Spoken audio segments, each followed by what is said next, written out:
So now I'm going to take off a little bit from here to this length, from there to there, then I'll go back from there to there, and then I'll go one full swoop.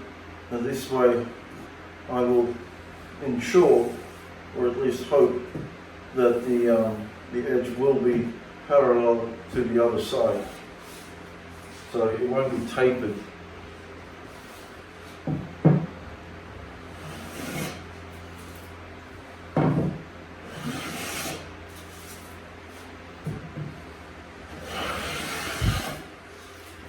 And that's it.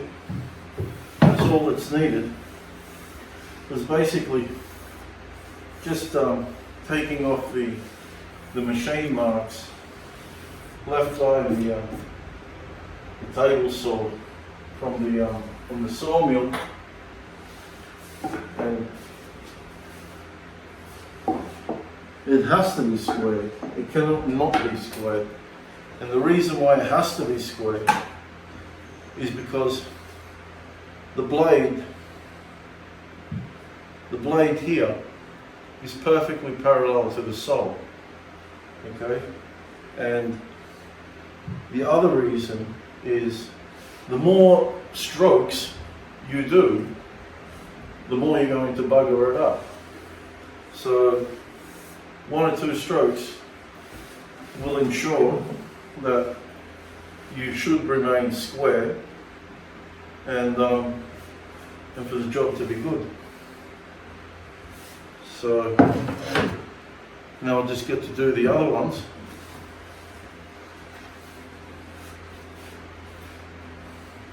And I'm looking here what I'm going to keep and what I'm not going to keep. So I'm going to get rid of this.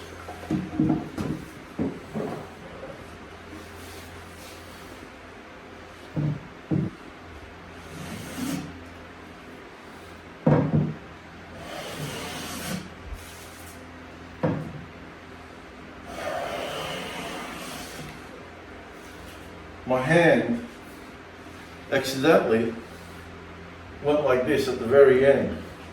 So I'm going to do one more stroke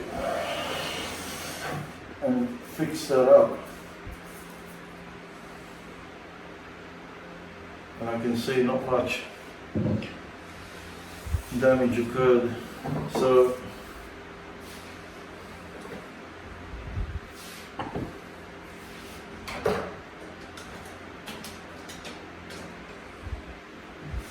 I'm going to mark this, right? I know that this has got to go, and this one here, it doesn't matter. They're both pretty good.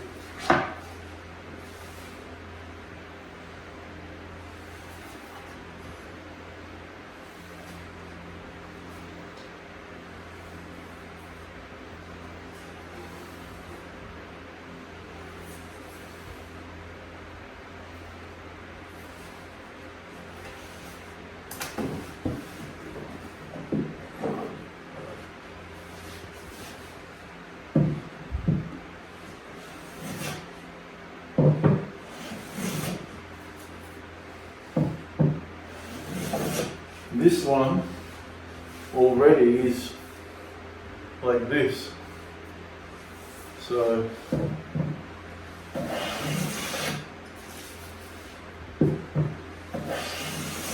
I'm going to take, well, that's all it's going to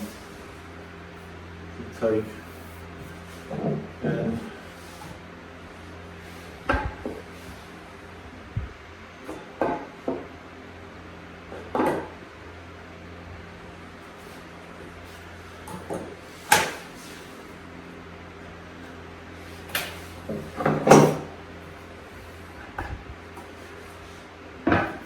that's going.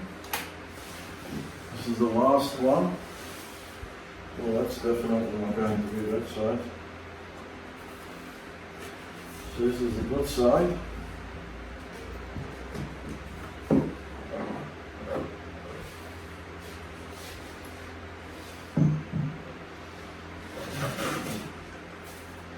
Can you hear that skipping? That's the machine marks.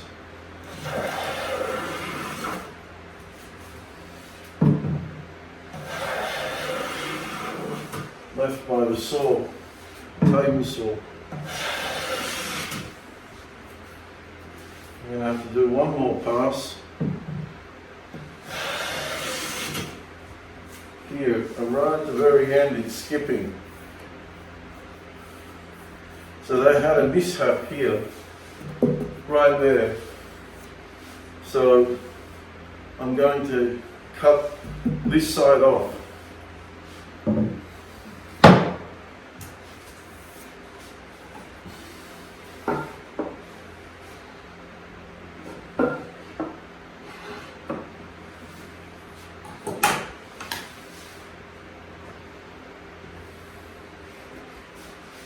And I'll mark this side, and I'll mark here that that's coming off. So I'll put these planes away, and then I'll mark it for ripping. On the end,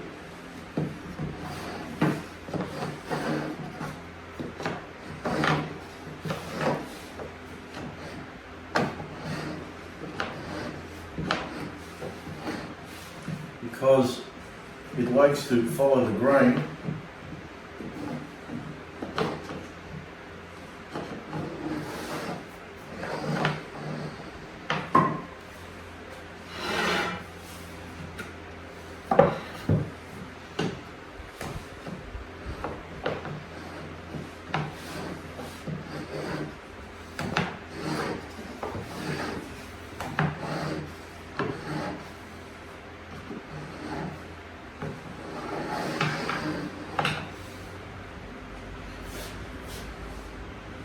And it doesn't hurt to put a bit of paraffin wax.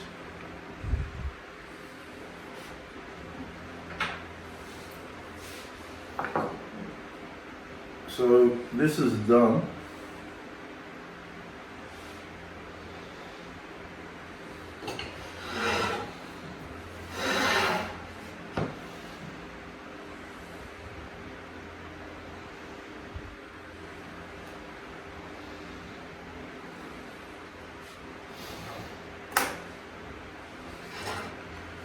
Now, I will do this on the saw bench.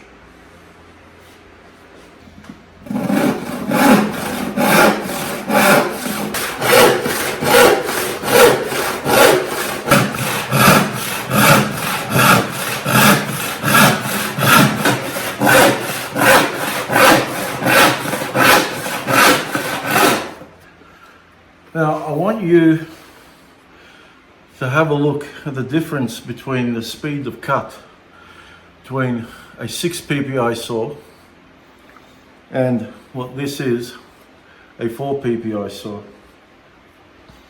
Now I've hand sharpened this to be extremely sharp, but there's no compromise. If you want to have a saw that works very well, efficiently, fast and so forth, then you want to have every tooth engaging in the wood, but you also want it to be super duper sharp. And I mean super duper sharp, like so sharp that if I actually ran my hand across this, right, even lightly, that I would most definitely saw right to the bone, and I could easily, if I kept going, saw the bones off with my fingers. So the exercise here is not to do that, but to show you how fast I can cut. And you'll be surprised at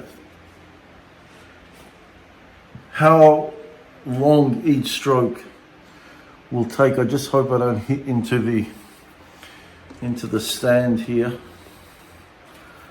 So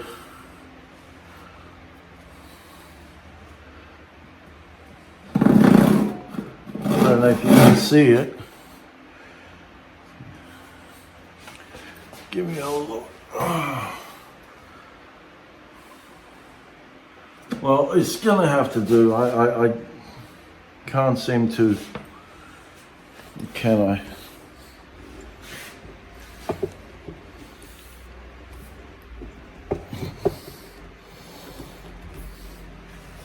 Okay.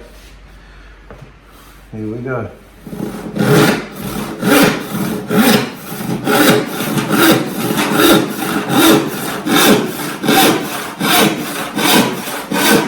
I mean, look how fast, how far I went in that short amount of time. Unfortunately, there's something gummy about this piece of board.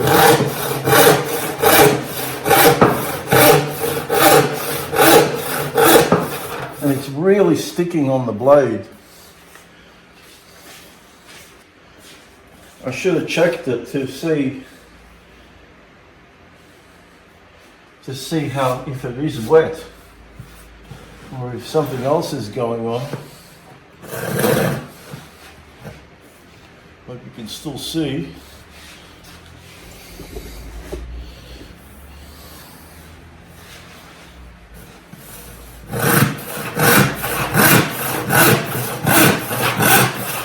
Now I'm not pushing hard on this at all. I'm just letting the weight of the saw do the work.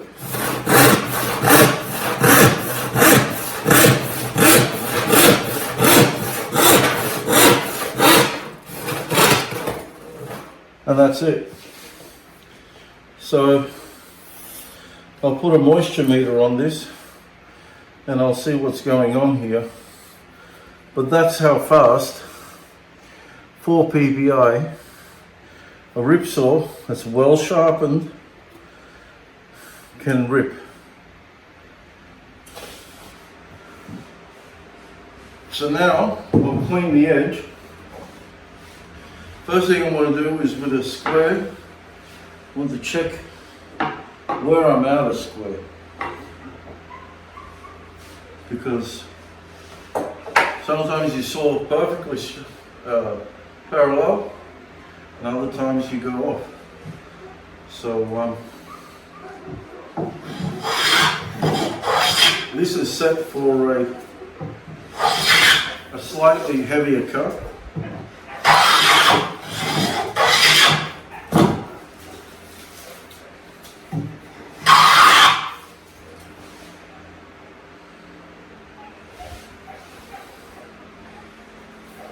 And just like that, I'm already down to the line. So I need to see by how much.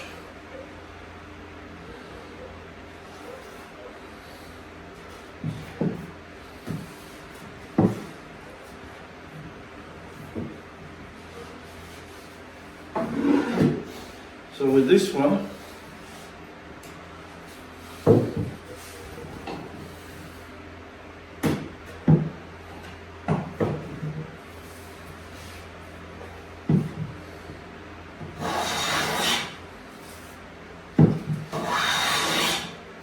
with the jack, because it's set for a lighter cut.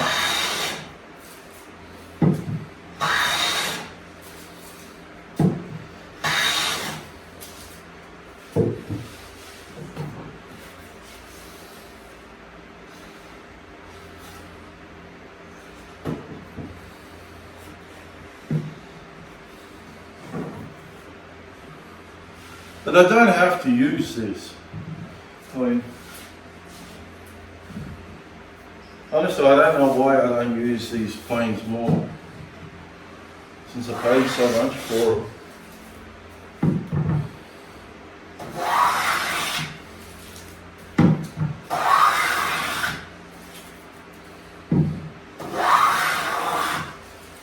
What I'm doing here is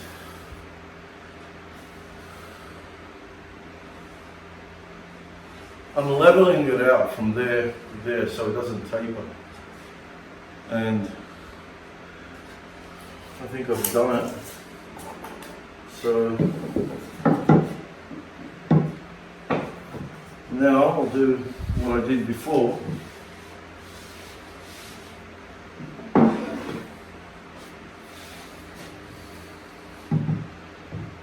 And that's take small cuts from the middle.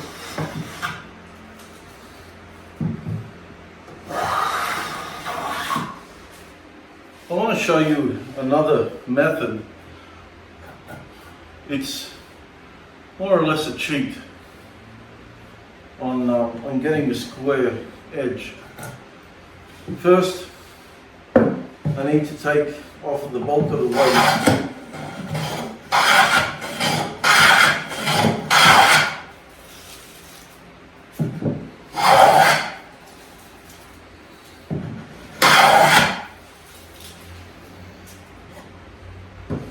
And that, I think, could go down just a little bit more.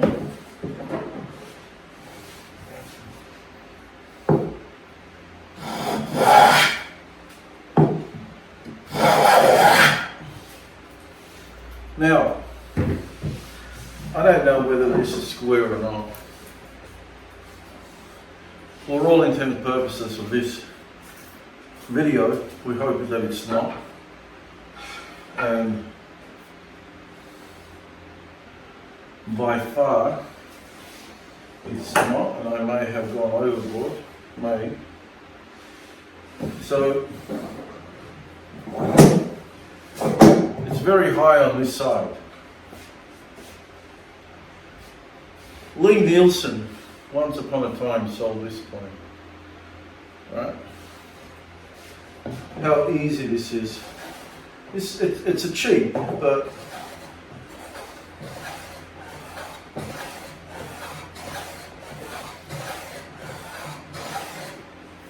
now there's no, I might have set this too, no, set it too heavy, but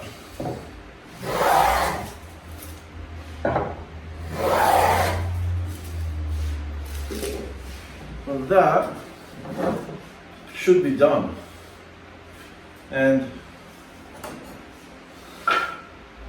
this is so square, there's not a smidgen of light that has gone under it, under this square. This is very, very, very square. Anyway, it's just as square as I get it with my hand planes, but it's a no-brainer, bro. Really is a no-brainer, this thing. Sometimes I use it, most of the times I don't. Only because I don't like to rely on these type of mechanical devices. I'd rather hone or keep my skills honed. But on occasion, you know, I bought it, why not use it? I'm just hoping that I didn't go over. And I'm so happy I didn't. Well, I've got one more board, that's this one.